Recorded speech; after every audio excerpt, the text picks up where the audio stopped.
Hola, muy buenas noches. Bienvenidos a este webinar educativo, Desafíos y Perspectivas de la Educación en México. Es un doctorado en educación de la asignatura Análisis del Sistema Educativo Mexicano, titular de la asignatura, el doctor Gilardo Vila Ordóñez. Bienvenidos los maestros y compañeros César Augusto Dionisio Quiñones, Julio César Morales Villagómez, Guillermo Isaías López Velázquez, Clemente Adán Velázquez y su servidor Rubén Casiano Mendoza. Abordaremos el tema sobre la reforma educativa, reflexión y debate. Esta reforma que se estableció y se desarrolló y se implementó en el sexenio anterior es muy o fue muy polémico, tal es así que se abre este panel para analizar entre varios compañeros esta reforma. De acuerdo a la información y a los artículos que se leyeron, era una reforma que no se podía postergar más. ¿Por qué? Porque la educación en México ya estaba estancada, el sindicalismo y el gobierno mismo, pues tenían ahí situaciones. Una de las situaciones era que la tecnología, la información, pues se desarrolla con eso impacta en el sector educativo. Un tema interesante es la evaluación, que las maestras y los maestros accedieran a estos espacios mediante mérito, mediante una evaluación. Y en ese sentido es que esta reforma fue muy popular porque se desarrolló y se desató una situación social, marchas, bloqueos, incluso se platicó que posiblemente se iba a privatizar la educación. Cedo la palabra al compañero César Augusto Dionisio Quiñones para que continúe con el tema. Adelante, compañero. Buenas noches. Sí, obviamente esta reforma tuvo varias fortalezas. Mencionaremos tres de las más importantes. La primera, tuvo un consenso político importante. Los partidos fuertes en ese entonces y formaron el Pacto por México. Esta es una de las fortalezas que por primera vez una reforma tuvo el consenso y la aprobación de la clase política. Eh, la segunda fortaleza, pues obviamente como es una reforma, tenía que reformar también su sistema educativo y tenía que ver también con esa reforma en cuanto al plan de trabajo y el plan de estudios. Surgen los aprendizajes claves, una carrera o una brecha, un recorrido pedagógico donde tenía que llegar el alumno desde preescolar hasta secundaria. Nos marca cuáles son los aprendizajes fundamentales que debe adquirir el alumno en el transcurso de este periodo.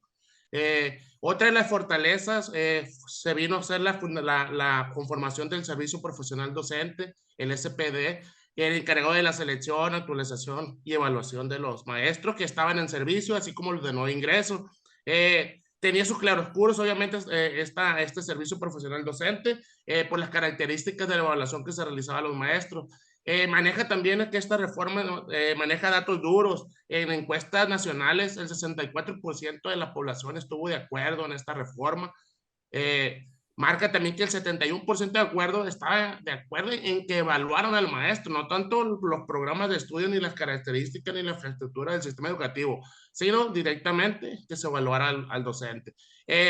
Una vez que se aplicó este tipo de evaluaciones, surgieron regiones porque te mencionas si eras idóneo o no idóneo para trabajar. Hay datos duros donde menciona que las regiones con más idóneos, menciona estados como Nuevo León, Colima, CDMX, la Baja California Sur y Norte y Jalisco.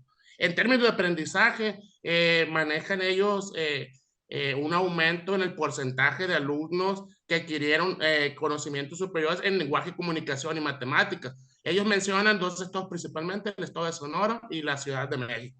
Muchas gracias, sería mi comentario. Adelante, compañero Julio César Morales Villagómez. Buen día, les hablaré sobre los desafíos y las necesidades de la reforma educativa del 2013, según Bernardo Naranjo Piñeiro, experto en políticas públicas. Primero, como según menciona Naranjo, es crucial entender que la reforma tenía un espíritu inicial de mejorar la calidad educativa y fortalecer el INEE. Es decir, tenía muy buenas intenciones, ya los resultados serían otros, ¿verdad? Sin duda, uno de los cambios más significativos y necesarios fue integrar el mérito como criterio principal para la selección y promoción de los docentes, es decir, ese mérito a través de un examen único, donde que este era para los docentes de nuevo ingreso y para los docentes que buscaban una mejora salarial o buscando un espacio a nivel directivo. Esta reforma era una deuda que permitía democratizar el acceso y asegurar la justicia para todos. Sin embargo, Naranjo menciona que enfrentamos retos sustanciales derivados de esta reforma, en especial relacionados con la evaluación de desempeño y la permanencia docente. Además, señala que es fundamental analizar si los beneficios de esa reforma tienen relación con los costos que nos causa la evaluación a la cantidad enorme que tenemos de docentes. Por otra parte, la formación docente y la promoción de la profesión que necesitan una atención urgente, ¿verdad? Además señala que la necesidad fundamental de ser proactivos para atraer a estudiantes talentosos hacia la enseñanza, que pues todavía en estos días, es decir, tenemos, en México somos una cantidad enorme de personas, pero realmente la docencia está acaparando esos talentos que tenemos. La reforma es amplia y compleja, ¿verdad? Pero como menciona Naranjo, al enfocarnos en sus aspectos más críticos y trabajar en asignaturas pendientes, podemos avanzar hacia un sistema educativo que realmente ofrezca igualdad y oportunidades para todos. Gracias. Adelante, maestro Guillermo Isaías López Velázquez. Buenas noches. Y bien, a todo esto podemos hacer unos cuestionamientos. La siguiente diapositiva, por favor. ¿Cuál es el papel del INEE y su papel en el futuro? Obviamente tenemos que entender que el INEE se crea a partir a una respuesta de la reforma educativa. Tiene que ver con el cambio que se da a nivel nacional y a nivel global y depende mucho de las decisiones del Poder Legislativo y Ejecutivo. Obviamente la responsabilidad de INEE es dar precisamente respuesta a través de datos a través de una evaluación. Dentro de los desafíos que enfrenta el INEE, obviamente está la asistencia y la permanencia de los estudiantes en las escuelas y reducir la brecha del aprendizaje. Obviamente, hay algunos datos del INE, por ejemplo, que dicen que alrededor del 30% de la población en edad escolar básica tienen problemas para acceder a la educación. Entonces, es un desafío que tiene que abordar el INEE. Y obviamente también tiene que ver con los resultados en las diferentes escuelas, tanto en los medios rurales como en los urbanos. La siguiente.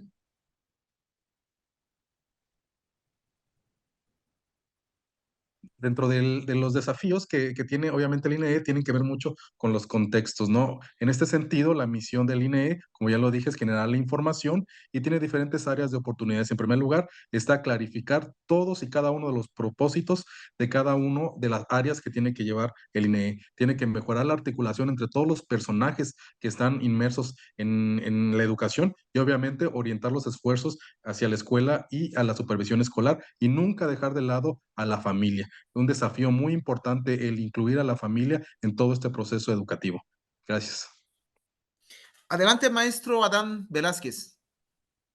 ¿Qué tal? Buenas noches. Siguiendo con esta entrevista, se plantearon dos preguntas, las cuales son las siguientes. Siguiente diapositiva, por favor. La primera pregunta nos dice, ¿el INE está equipado para llegar directamente a las escuelas? Y la segunda pregunta es, ¿tiene suficiente presupuesto y facultades para llevar a cabo esta tarea? Se mencionan tres puntos muy importantes, el cuales son los siguientes. El primero es las tareas pendientes en el sector educativo cuestan más en términos de articulación interna que en el sentido financiero. Y las nuevas tecnologías pueden marcar una gran diferencia en este aspecto. El segundo punto es la integración de la información y el uso de los medios correctos, que no son costosos, son fundamentalmente para mejorar la calidad de la educación en el sector educativo. Y el tercer punto nos dice que la incorporación de las escuelas y familias en el proceso de acompañamiento a la calidad y en las evaluaciones de lo que hacen sus alumnos o hijos puede tener un gran impacto de la educación y en la calidad de vida de las familias. Siguiente, por favor. Para finalizar esta entrevista se hace la siguiente conclusión y dice lo siguiente: el instituto debe ser más proactivo en buscar y escuchar escuchar a los responsables de los sistemas educativos estatales, expertos nacionales y extranjeros, directores escolares, padres de familia, docentes. Además, es importante utilizar los mecanismos y esquemas disponibles para conocer la visión de todos los actores involucrados y lograr un mayor impacto en la misión del instituto. Gracias. Continuando con este webinar, cada uno de los maestros que integran esta actividad daremos nuestra opinión acerca de la reforma educativa, pero sin antes, nuestro compañero Clemente Adán Velázquez dará lectura a nuestras referencias bibliográficas. Adelante, maestro Clemente. Sí, el primer actor es Granado 2018, Saldos y desafíos de la reforma educativa, revista La Reforma Educativa, reflexión y debate. El siguiente es Naranjo B 2018, reforma desde el aula, revista La Reforma Educativa, reflexión y debate. Gracias. Cedo la palabra al maestro César Augusto Dionisio Quiñones para que nos dé su opinión con respecto al tema que estamos abordando. Adelante, maestro. Muchas gracias. Vincular la reforma educativa con una palabra que es permanencia, que este era el conflicto que creaba entre los maestros que ya estaban en servicio, el cómo una evaluación te podía asignar ese carácter de ser idóneo o no idóneo para ejercer clases, que al final de cuentas a lo mejor ya tienes 10, 15 años ejerciendo esta profesión, y como una evaluación a través de esta reforma educativa te encasilla en ser idóneo o no idóneo. Entonces, por eso es claramente y es muy, muy reconocible mencionar el carácter punitivo de esta reforma educativa, que al final de cuentas no era decir, yo me quiero evaluar, no era de libertad, sino que era sorteo. Salías insaculado y directamente a tu evaluación y te asignaban si eras idóneo o no idóneo. Algunos maestros no quisieron evaluarse, se fueron a demandas, a marchas, y pues esta sería una de las características de esta reforma, el carácter punitivo. Muchas gracias. Cedo la palabra al maestro Julio César Morales Villagómez. Adelante, maestro. Pues ahí retomando lo que dice el compañero, entiendo que mencionas sobre lo punitivo de la evaluación, pero retomo lo que menciona Naranjo sobre si realmente era necesaria esta reforma, y yo concluyo que sí, ¿verdad? Esta reforma del 2013 era necesaria, porque si bien, como comenta el compañero, tiene este aspecto punitivo, que era para los de nuevo ingreso que entraban con esa reforma, ¿verdad? Pues también era algo que era necesario porque pues, los compañeros de esa época, pues ya sabemos todas los malas actos que incurrían con la venta de plazas, con la de que no, mi hijo, o sea, únicamente a parientes. Entonces sí esta reforma vino a aportar, ¿verdad? Pues como todas las reformas requieren, por ejemplo, la misma reforma actual, pues va a requerir una nueva reforma, ¿verdad? Porque si bien lo que dice el compañero de que pues lo punitivo, ¿verdad? Pero yo sí considero que todos los docentes debemos estar evaluándonos para mejorar, ¿verdad? Hay que evaluarnos para mejorar y eh, pues tiene que haber si bien tiene cosas buenas, pues tiene que haber, fue el primer paso para seguir avanzando. Adelante, maestro Guillermo Isaías López Velázquez. Gracias. Retomando también el comentario del maestro Julio César, esta cuestión tiene dos aristas, ¿no? La parte positiva, que tiene que ver con demostrar a través de indicadores la globalización y la internacionalización de la educación, obviamente comparando la educación de México con el extranjero, y eso solamente se hace entregando resultados a través de una evaluación, pero aquí el contexto es diferente. Ya el maestro el maestro César Quiñones había mencionado que áreas como Nuevo León, como la Ciudad de México, tenían mayor cantidad de idóneos. Entonces, eso te quiere decir que las áreas que están conurbadas, obviamente tienen acceso a la educación y obviamente a la mejora educativa, pero todos los que están afuera, que están en las áreas rurales, ahí es donde realmente se enfrentan los verdaderos problemas. Entonces, esta cuestión de la reforma no está equilibrada. Cedo la palabra al maestro Clemente Adán Velázquez. Adelante, maestro. Gracias. Yo considero que todas las reformas educativas que ha vivido México México pues han traído o ha dejado un punto a favor a la educación. Pero en relación a esa reforma del 2013, considero que para hacer una evaluación a un docente, primero se nos debe de capacitar y eso lo hacemos dentro del aula. Cuando hacemos un examen a nuestros alumnos, primero vemos los temas, después de ver los temas hacemos el examen. Y aquí no era así, y era de que era una evaluación obligatoria sin que antes nos hicieran un tipo de capacitación. Gracias. Este, efectivamente, esta reforma en cada sexenio, cada titular del Ejecutivo trae un modelo, un paradigma. Y efectivamente, esta reforma ponderó mucho el tecnicismo, involucró y metió en la reforma el concepto de calidad y por eso se cuestionó mucho.